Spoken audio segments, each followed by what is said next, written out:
La première page de ce livre, c'est quelque chose que j'écris le soir même, après que mon mari a été tué. J'avais les yeux en l'air comme ça, en essayant de pleurer. Même pleurer, j'arrivais pas trop. Et c'est à ce moment-là que j'ai écrit comment ça se fait, ce mot-là, almana, ce mot-là, veuve, qui n'a aucun rapport avec moi. Parce qu'une veuve, c'est quelque chose pour moi qui n'est pas vivant. Et à ce moment-là, je décide que moi, je ne serai pas comme ça. Parce que lui, il n'était pas comme ça. Et puis moi, si je veux le garder avec moi, il faut que moi, je trouverai la façon d'être la veuve qui sourit, qui chante exactement comme lui.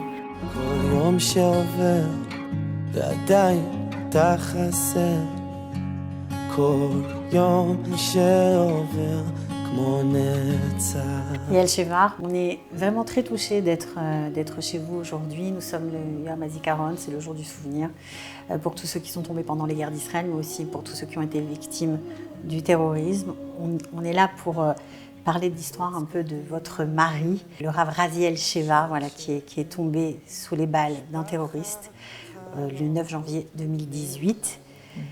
Alors d'abord, je dois vous dire que c'était très émouvant de faire la route jusqu'à vous, parce qu'on est venu chez vous à Chavat Gilad, en plein Shomron, et on arrive dans un paysage magnifique, verdoyant, apaisant, contre toute attente. Vous avez très peu témoigné en français. Ouais, presque pas en fait. Ouais. Pourtant, vous êtes une Ola de France, on peut dire ça comme ça. Vous n'êtes pas née ici? Non, je suis née en France. On est arrivé en 1993. J'étais très jeune, donc j'avais 8 ans quand on est venu là. Et puis, ça fait 25 ans qu'on est en Israël quand même. Et puis, plus 27 ans. Et puis, pour moi, c'est difficile de témoigner en français, de parler en français. Je parle avec mes parents en français, donc la langue française, j'arrive à parler, mais j'ai quand même des petits mots qui n'arrivent pas à venir par-ci par-là. Et quand je pense à raconter mon histoire, ça me fait toujours mal au cœur, plus que quand je parle en hébreu. C'est plus dur qu'en hébreu? C'est plus dur, oui. Côté mentalique, oui. Beaucoup plus dur. Parce que pour moi, la langue française, c'est la langue de mon enfance. Donc, c'est la langue de... Quand j'ai quelque chose qui ne va pas, et je vais voir mes parents et je leur raconte, c'est toujours en français. Et donc, c'est une langue pour moi qui est très sensible, on peut dire. Ouais. Et donc, quand je vous parle ressentez en français, encore plus vos émotions, elles sont encore plus, ouais, plus palpables. Voilà. Comme je ne parle pas toujours en français, je parle plus en hébreu qu'en français. Donc, quand je change de langue, il faut que je réfléchisse plus, je travaille plus ma mémoire. Donc, aussi, ça rajoute une difficulté qui fait tout un peu plus difficile, oui. Vous avez un caractère tout à fait particulier, hein. Vous êtes sur les réseaux sociaux, vous avez des expressions tout à fait particulières, vous faites de l'humour noir sur votre situation, pourtant vous êtes, alors si je dis veuve, ne me criez pas, avec 6 enfants, c'est un terme que vous détestez, c'est pas vous, c'est pas ça. Ça peut pas dire que c'est pas moi, parce que c'est moi, quand même, je suis veuve, et puis on peut pas changer. Mais ce que je demande, c'est que quand vous vous adressez à moi, comprenez que moi j'ai décidé que être veuve, c'est comme moi je décide. Et pas comme est écrit dans des livres ou vous avez vu autre part ou que vous avez connu. Moi, je veux être Yael, de mon caractère, comme vous l'avez dit tout à l'heure. Et puis, c'est pas toujours facile parce que quand je viens, par exemple, il y a quelques jours, j'ai été faire partie à Zichron Yaakov. Je suis entrée dans un magasin et une femme m'a reconnue là-bas. Elle m'a regardée et puis elle me dit « Ah, je suis désolée ». Elle était très triste comme ça, tout d'un coup. Au début, elle m'avait parlé gentiment comme ça, avec une ambiance ça vous voulez normale. pas. Je ne peux pas supporter ça, moi. Ça me dégoûte. À ce moment-là, je peux... Non, tout va bien. Arrêtez, je suis très bien. N'essayez pas de me consoler. Et puis quand on entend veuve, c'est la première chose de l'instinct qu'on veut faire. On veut consoler. Et moi, j'essaye de toute façon, à chaque fois que j'ai l'occasion, de dire aux gens, je ne suis pas handicapée. Voilà, c'est ça en fait le mot que je ressens quand les gens ils parlent avec moi, que la première chose qu'ils pensent, c'est que je suis handicapée. Alors, ce qui est extraordinaire, c'est quand on parle avec vous, quand on vous écoute, quand on vous lit, hein, vous tweetez énormément, c'est nous qui prenons de la force. C'est ça qui est assez saisissant. Ça vient d'où? Ça vient de la personnalité de Raziel, qui était assez exceptionnelle, hyper joyeux, un peu fou aussi. Oui, voilà, c'est ça. En fait, c'était Raziel, il était très paradoxal. Il avait toujours une apparence très religieuse, très sérieuse, très chassidique comme ça. Et d'un autre côté, quelques minutes après qu'on parle avec lui, C'était quelqu'un qui racontait beaucoup de blagues, qui avait toujours quelque chose de marrant à raconter, qui était toujours un peu plus, vous avez dit fou que les autres. Et il aimait ça. Il aimait que les gens le regardaient et disaient « Ah, vous n'êtes pas ce que je pensais. » Il aimait ça. Et puis moi, je sens que c'est pareil maintenant. Enfin, depuis toujours, c'était toujours comme ça. C'est vrai que c'était notre vie, on était toujours très vivants. Vous faisiez des choses pas tout à fait politiquement correctes, comme on dit. Voilà. Vous étiez capable de partir en voyage sur un coup de tête ou... Voilà, oui, exactement. On était très spontané. Il aimait beaucoup la vie. Il pouvait me klaxonner dehors après toute une journée, vers 6 heures du soir. Allez, prends les enfants, on va à la plage. Des choses comme ça. Il aimait bien la vie sans règles. Et la grande famille, c'était pas un problème? Non, ça faisait partie de ça. Pour lui, ça faisait partie du projet, de montrer au monde, ou même de montrer à moi-même, que même si j'ai une grande famille, ça ne me gêne jamais à vivre. Alors, comment vous avez décidé tous les deux d'arriver ici, dans ce petit village du Shomrod? Après, quand on s'est mariés, on a décidé d'habiter à Sderot. C'était juste après le Guérouche de Gush Katif. C'était pour nous on voulait rester proches. C'était pour nous une époque très difficile parce que c'était juste après. Et donc il y avait beaucoup de Kassam, mais beaucoup d'alertes. Et puis c'était pas comme aujourd'hui qu'il y a des alertes. Et puis il y a la Kipata Barzel, et puis il y a les petites migounites et tout ça. Quand nous on était, il n'y avait pas tout ça. Et puis il y avait une alerte et même pas une minute après, il y avait peut-être un Kassam qui tombe, va savoir où. Et donc pour nous, c'était très difficile de réussir à grandir, à développer dans une ville comme ça. Et nos familles sont d'ici, sont du centre. Ses parents ils habitent à Holon, mes parents ils habitent à Kfar Saba. Donc on a décidé de s'approcher, habiter plus proche d'eux. Et puis c'était pour nous très facile de décider d'habiter au Shomron. Pourquoi? Alors je sais que tout le monde, quand je raconte ça, me dit mais c'est dangereux. Enfin, je dis Sderot c'est dangereux, donc Chavat Gilad c'est pas moins dangereux. Mais en fait la vie ici, vous l'avez remarqué, c'est une vie qui est beaucoup plus simple d'abord, et aussi beaucoup plus libre pour les enfants. Dans un yishuv, quand les enfants ils veulent sortir, ils peuvent sortir n'importe où. Quand on était là-bas à Sderot, c'est pas comme ça. Surtout quand il y avait des Kassam et puis que va savoir où est-ce qu'ils vont se retrouver. C'était toujours quelque chose qui était très dur pour nous de réfléchir. Et quand on est arrivé ici, on a compris que la liberté fait partie de leur vie et que aussi il y a l'idéologie d'habiter dans un endroit ici. Bien sûr. Pour lui, c'était très important, même plus que pour moi. Lui, même quand on habitait à Sderot, il cherchait toujours à comprendre comment on rajoute de l'idéologie là où on habite. Alors quand on était là-bas, c'était toujours de faire des shiurei Torah et de faire partie d'une communauté, d'influer avec des arachim et faire partie de quelque chose de grand.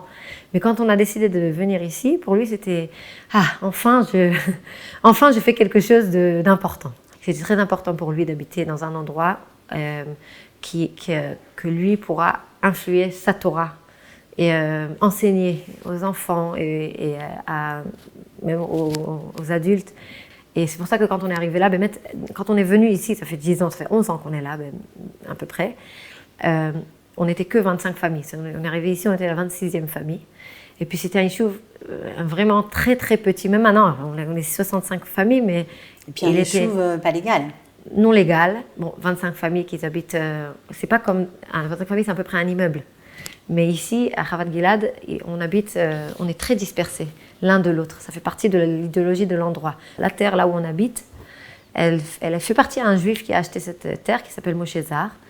Mais le pays, le gouvernement a décidé de ne pas donner la légalité de construire ici. Donc, on a décidé de construire par des donateurs.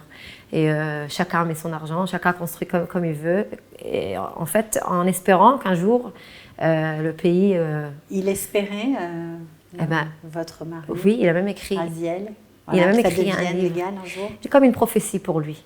Il disait, on est là, après 2000 ans que va savoir qui c'est qui était là avant nous. Et puis, donc, c'est pas possible qu'on va partir d'ici. C'est pas possible. Incroyable, impossible. J'arrive pas à rentrer ça dans ma tête. Donc, pour lui, il a même écrit quelque chose, un grand Mahamar qui s'est écrit, qui explique comment, en fait, la terre qui est là nous appartient et donc on doit lui rendre ce qu'elle nous a donné pendant toutes ces années, ce qu'elle nous a gardé pendant toutes ces années. Et puis pour lui, c'était vraiment quelque chose qui devrait se passer aujourd'hui, demain. Chaque jour, il disait peut-être, ouais, il faut essayer encore, il faut rajouter de tfilotes. Il y avait même un chiour qu'il avait fait, un copain me l'a fait entendre il n'y a pas longtemps, qui dit qu'il avait, pendant des années, il étudiait l'histoire. Il n'y a pas de mikvé ici à Chavat Gilad, on n'a pas encore de mikvé. Et pour lui, c'était quelque chose d'insupportable. Et aussi, il y avait des problèmes d'électricité. Depuis toujours, même jusqu'à maintenant, il y a des problèmes d'électricité. Et donc, il a commencé à étudier l'histoire d'électricité et du mikvé pour comprendre si, par exemple, l'électricité tombe pendant Shabbat, est-ce qu'on a le droit d'allumer ou que on n'a pas le droit, et quand on a le droit, et dans quel cas c'est possible de les chalel Shabbat, en fait. Le jour où il a écrit la halacha, il a sorti un petit livre qui avait écrit là-bas toute cette halacha. Le jour où il a écrit ça, il y a eu on s'est branché à l'électricité comme il faut. Pas exactement comme il faut, mais beaucoup mieux que ce qu'on était avant. Il avait raconté ça, il a dit, vous rendez compte, j'ai fini d'écrire, donc ça veut dire en fait qu'il y a un ribour entre nous et Hachem. Il dit, faites quelque chose, je viens vous aider. Et donc maintenant, je suis obligée de finir le mikvé parce que je sais que dès que je finirai le mikvé, le ishuv sera légal. Il n'a pas eu le temps de finir le shiur pour le mikvé. Il n'a pas eu le temps, c'est vrai, mais juste après son décès, son assassinat, il y a une décision incroyable, inattendue, qui fait que l'État a légalisé le ishuv. En fait, ça aussi, ça fait partie, tout ça fait partie de son projet à lui. C'est vrai que c'est quelque chose que, enfin, c'est moi qui crois en ça, et puis ça fait partie de mes émounotes à moi.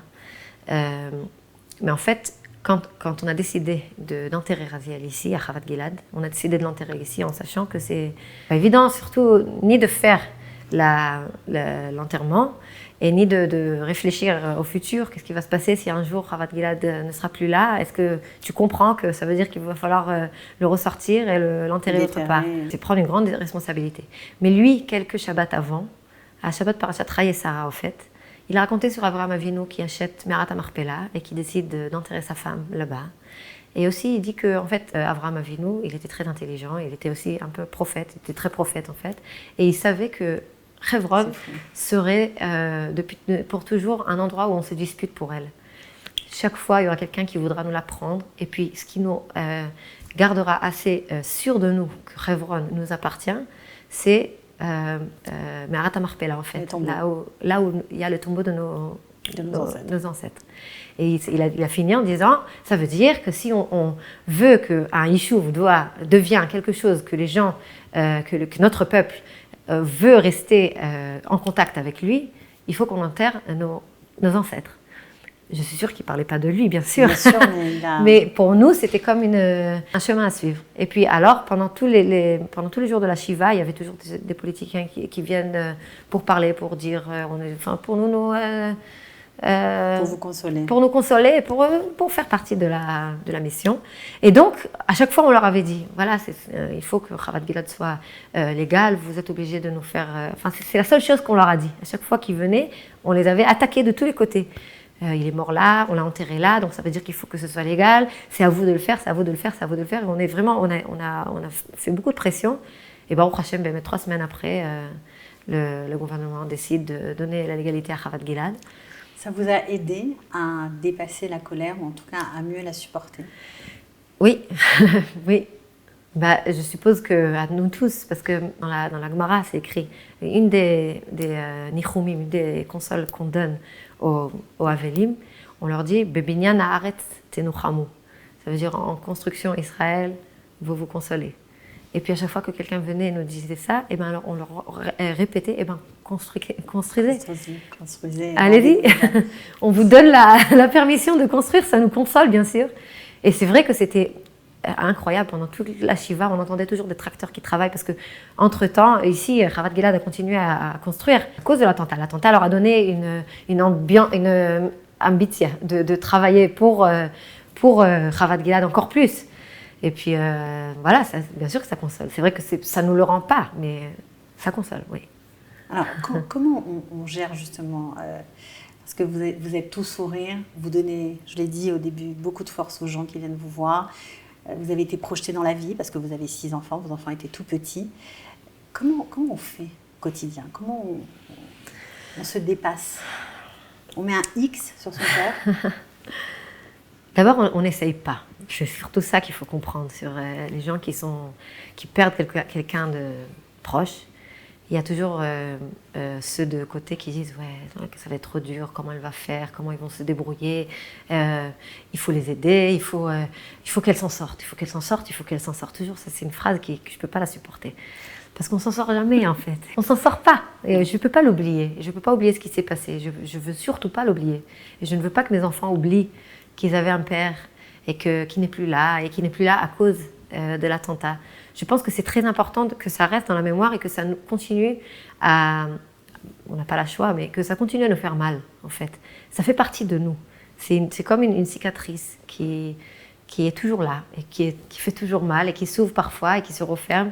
Et puis, je dis toujours que c'est un peu... Ça ressemble pour moi, la peine et la douleur. Pour moi, ça ressemble un peu comme un médecin qui est dans sa chambre et qui reçoit des patients. Et puis là-bas, dans la chambre d'attente, il y en a plein qui sont toujours là. Et puis, il y a aussi la peine et la douleur qui sont dans ma salle d'attente à moi. Et puis, ils sont là-bas, il y a des journaux, et puis ils peuvent s'asseoir et lire leurs journaux. Et parfois, je leur laisse rentrer. Et je me laisse ressentir la douleur et la peine. Mais si je commence à me battre contre eux, alors je finirai jamais j'arriverai jamais à les parce que à les vaincre. À les vaincre en fait, oui voilà c'est ça, parce qu'en fait ils sont beaucoup plus forts que nous. Toujours la douleur c'est quelque chose de très très fort. Et il faut comprendre que essayer de la combattre, ça n'amènera aucune ça fait que du mauvais des mauvais sentiments.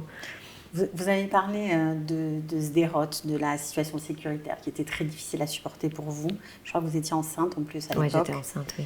Et donc vous avez cherché un autre endroit, mais un endroit aussi symbolique que celui-là. Évidemment, pour arriver ici, on passe par des quartiers arabes, on va dire ça comme ça, ou des villages arabes. Vous avez parlé du danger, de ce qui pouvait arriver, des attentats sur la route. Vous n'êtes pas loin de Shrem, vous n'êtes pas loin non, il y a eu pas mal d'attentats aussi, il faut dire. Vous en avez parlé après les attentats, de ce qui pourrait vous arriver? Heureusement, je suis mariée avec un Marocain. Et les Marocains ne parlent pas de la mort. Interdit de parler de ça. Donc, il a jamais dit, il n'a jamais parlé de ça. Une seule fois, on avait parlé de ça, et c'était quand moi j'ai commencé à travailler. J'ai travaillé à Malé Levona, à l'Olpena de Malé Levona. Et puis il avait très peur. Il m'avait toujours dit, tu passeras Tzomet Tapouar, c'est très dangereux, j'ai peur pour toi, je suis inquiet. Rappelle-moi quand tu arrives. Sauf que j'allais là-bas, appelle-moi quand tu arrives, appelle-moi quand tu reviens. C'était très important pour lui que je l'appelle tout le temps parce qu'il était très inquiet de la route.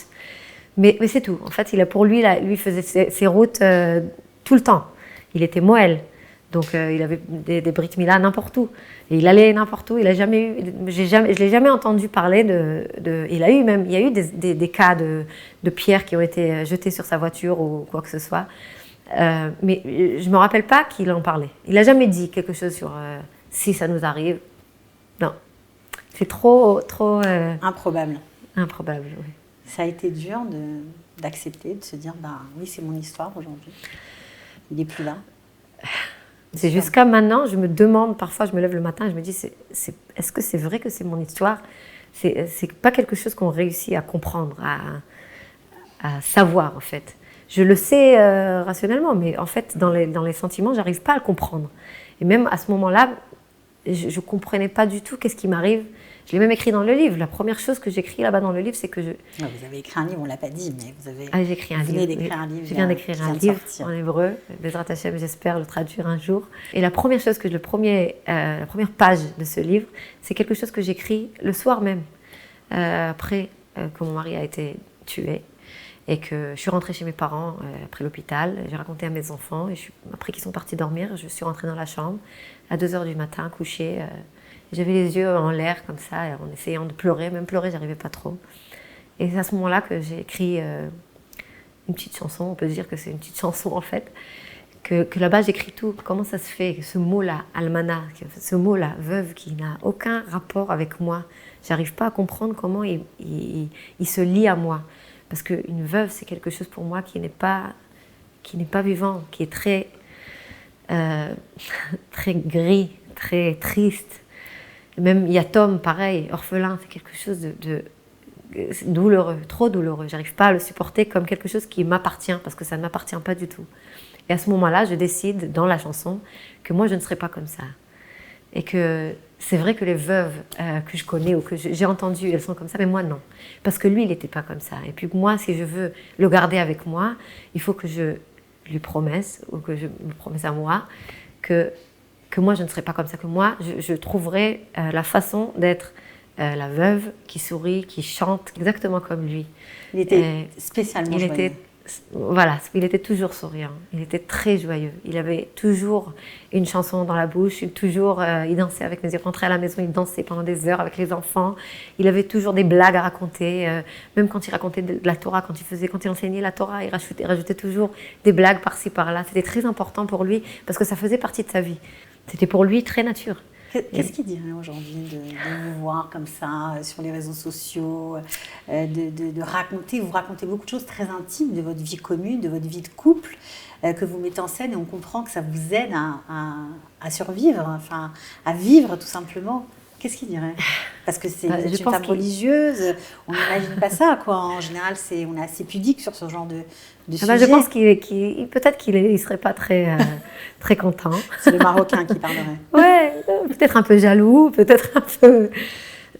Ouais, je suppose que c'est... J'arrive pas trop à comprendre comment il aurait agi s'il était là à ma place, ou même s'il était là, s'il revenait aujourd'hui.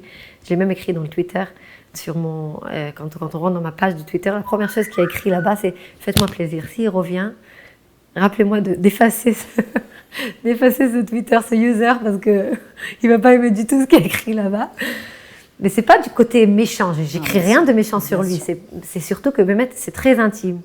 Mais je vois pas, enfin je pense pas que c'est mal, parce que en fait la façon, pour moi, la façon de m'en sortir, c'était vraiment d'écrire et de raconter et de montrer au monde. Avec vous l'avez dit. Et de le garder avec moi, exactement. Mais surtout, le plus important, c'est que j'ai remarqué, vous avez dit ça au début, et puis je pense que c'est quelque chose qui m'a donné de la force à continuer à écrire, c'est que j'ai remarqué que ça donne de la force aux autres. Quand ils lisent quelque chose, même quelque chose de très dur que j'ai écrit, très triste, je reçois toujours des feedbacks qui sont très encourageants. Quelque chose, des gens, ils comprennent que je veux vivre et que j'ai une bonne vie et que je suis heureuse après tout. Et donc, ça donne du courage aux gens. Et puis, pour l'instant, c'est ce que je fais en fait. J'écris le livre. Alors, vous écrivez, vous parlez, vous donnez des conférences, vous expliquez. Qu'est-ce qu'il aimerait, d'après vous, que vous fassiez encore? Peut-être pour perpétuer son souvenir ou je ne sais pas, quelque chose... parce que le Ham Israël, pour lui, c'était aussi très important que tout le monde soit ensemble. Mais ce que vous faites un peu, parce qu'il y a des gens qui se connectent à vous, les gens qui sont sur Twitter ne sont pas forcément de Khavet Gilad, des gens très différents, Chilonim, de gauche, de droite, il y a un peu tout le monde. Ça lui plairait, ça? Moi, j'ai remarqué cette année, quand on a fêté, quand on a dit on a passé les 3 ans de l'attentat, j'ai remarqué, en fait, je me suis assise le soir après que tout le monde est parti, qu'en fait, ça fait 3 ans que ce que j'essaye de faire, c'est de réaliser ses rêves. Chaque rêve qu'il avait, j'essaye de le réaliser. Si c'est de rajouter de la Torah. Et la première chose que j'ai fait, après 30 jours de l'attentat, on a fait une Achnasat Sefer Torah ici. 30 jours après, on était là en train de danser et de chanter. C'était vraiment quelque chose pour moi qui était très important, mais c'était aussi très très difficile à faire. Bien sûr. Mais pour lui, je sais que c'était quelque chose qui était très important pour lui. Et puis, bien sûr, le mikvé qui est en train de construire là, et Bezrat Hashem, j'espère qu'on arrivera à le finir. Ça, c'était quelque chose qui était très pour lui. Et puis, la Avat Israël et la Etiashvut, ici dans les territoires, d'habiter, d'agrandir et d'amener encore des familles, de montrer aux gens qu'on n'est pas... Ça aussi, c'est quelque chose qui était très important pour lui, c'est de montrer aux gens que c'est vrai qu'on habite là, mais on n'est pas différent que vous. En fait, c'est ce que j'essaye de faire moi aussi chaque fois que je parle avec des gens, de montrer que moi aussi, j'ai les mêmes problèmes que chacun a avec des enfants ou avec même... Qu'on habite à Tel Aviv, à Tel Aviv. N'importe où. Une mère, c'est une mère n'importe où. Plein de petites choses comme ça. On prépare à manger, on prépare le même manger que tout le monde prépare. On a beaucoup de points communs. Et puis pour Aviel, il disait toujours aux familles qu'il rencontrait, il leur disait toujours... moi, je cherche à retrouver les points communs et diminuer le plus ce qui n'est pas commun entre nous. C'est très important pour lui de dire, moi c'est vrai que j'ai une kippa et qu'elle est peut-être noire et la vôtre elle n'est pas de la même couleur et que moi je suis dati avec une barbe ou je sais pas quoi. C'est vrai qu'il y a beaucoup de choses qui sont pas pareilles. Chercher les points communs. Mais si on les bouge de côté et qu'on cherche les points communs, on trouvera toujours. Et c'est vrai qu'à chaque fois qu'il venait chez des gens comme ça, ah oui, bah, tu connais celui-là, vous êtes marocain, nous aussi on est marocain, tu es Témani, moi aussi tu es Témani, vous habitez là. Ils cherchaient toujours à attraper qu'est-ce qu'il y a, où on se ressemble. Et puis en fait, c'est beaucoup plus facile de vivre comme ça quand on trouve toujours des points communs avec quelqu'un d'autre. Il y a beaucoup plus de parler l'un avec l'autre en fait. Quand on est d'accord, de dire c'est vrai qu'il n'y a pas tout, mais il y a beaucoup de communs. Alors juste pour terminer, voilà, il y a plein de gens qui sont pas forcément d'ici, qui nous regardent de France, du Luxembourg d'ailleurs. Internet, c'est ça la magie, ça va loin. Vous avez un message à ces juifs qui ne sont pas encore en Israël, qui ont peut-être envie de venir. Est-ce que pour lui c'était important, l'Aliyah, ça avait un sens? Alors moi je pense qu'il y a quelque chose qui était très important pour lui, c'était surtout de recevoir et d'être d'accord, de dire que chacun a le droit de vivre la façon dont il décide de vivre comme il veut. Ça veut dire, c'est vrai que le mieux c'est que tout le monde vienne en Israël, que tout le monde vive ici.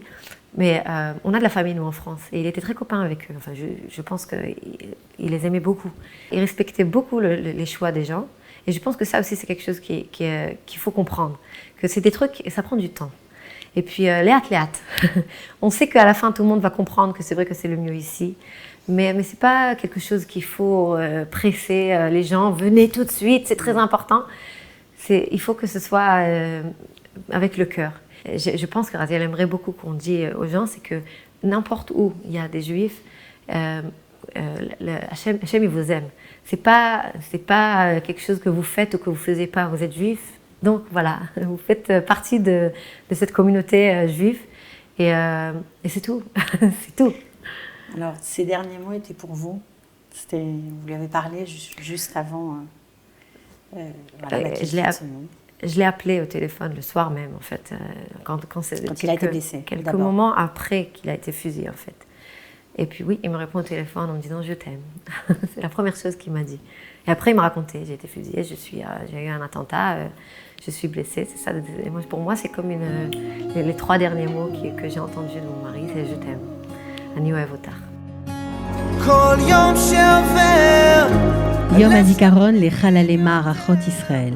Jour du souvenir pour ceux tombés pour l'État d'Israël.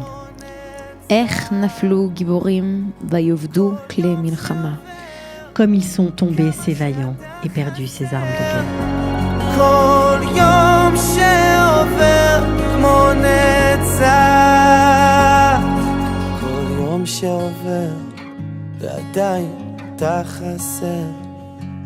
כל יום שעובר כמו נצח